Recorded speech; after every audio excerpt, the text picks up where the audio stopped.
ബലികർമ്മം നിർവഹിക്കുമ്പോൾ സമ്പാദിക്കുന്ന ഒരു വ്യക്തി, അദ്ദേഹത്തെ ആശ്രയിച്ച് കഴിയുന്ന ആളുകൾ, ഭാര്യ, മക്കളൊക്കെ ഉണ്ടെന്ന് കരുതാം, ഇവരെ ഒരു യൂണിറ്റ് ആയിട്ടാണ് കണക്കാക്കുക. ഇദ്ദേഹത്തോട് നിർദ്ദേശിക്കപ്പെട്ടിട്ടുള്ളത് ഒരു ഉലഹയെ നിർവഹിക്കാനാണ്, ഒന്നുകിൽ ഒരു മൃഗം അല്ലെങ്കിൽ ഒരു ഓഹരി.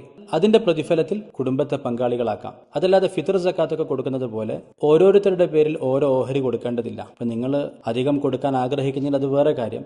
ദീനിൽ ഉൽഹയായിട്ട് നിർദ്ദേശിക്കപ്പെട്ടിട്ടുള്ളത് സമ്പാദിക്കുന്ന വ്യക്തി അദ്ദേഹത്തിന്റെ ഒരു ഉലഹിയ കൊടുക്കാനാണ് പറഞ്ഞിട്ടുള്ളത്. ഇനിയിപ്പോൾ ഒരു വീട്ടിൽ ഉപ്പയും മക്കളൊക്കെ ഒന്നിച്ചാ താമസിക്കുന്ന കരുതാം, കൂട്ടുകുടുംബമായിട്ടാണ് താമസിക്കുന്നത് കരുതാം, ഒറ്റ ആളെ സമ്പാദിക്കുന്നുള്ളൂ, അദ്ദേഹത്തിന്റെ ചെലവിലാണ് എല്ലാവരും കഴിയുന്നതെങ്കിൽ അതിനെ ഒരു യൂണിറ്റ് ആയിട്ടാണ് കണക്കാക്കുക. ഇനിയല്ല, പലരും സമ്പാദിക്കുന്നുണ്ട്, അവരെയൊക്കെ ആശ്രയിച്ചുകൊണ്ട് 2, 3 പേര് അല്ലെങ്കിൽ 4 പേരൊക്കെ ഉണ്ട്, അവരെല്ലാം ചേർന്നൊരു വീട്ടിൽ താമസിക്കുകയാണെങ്കിൽ നേരത്തെ പറഞ്ഞത് ആരാണോ സമ്പാദിക്കുന്നത് അവരവരുടെ ഒരു ഉൽഹയാണ് നിർവഹിക്കേണ്ടത്.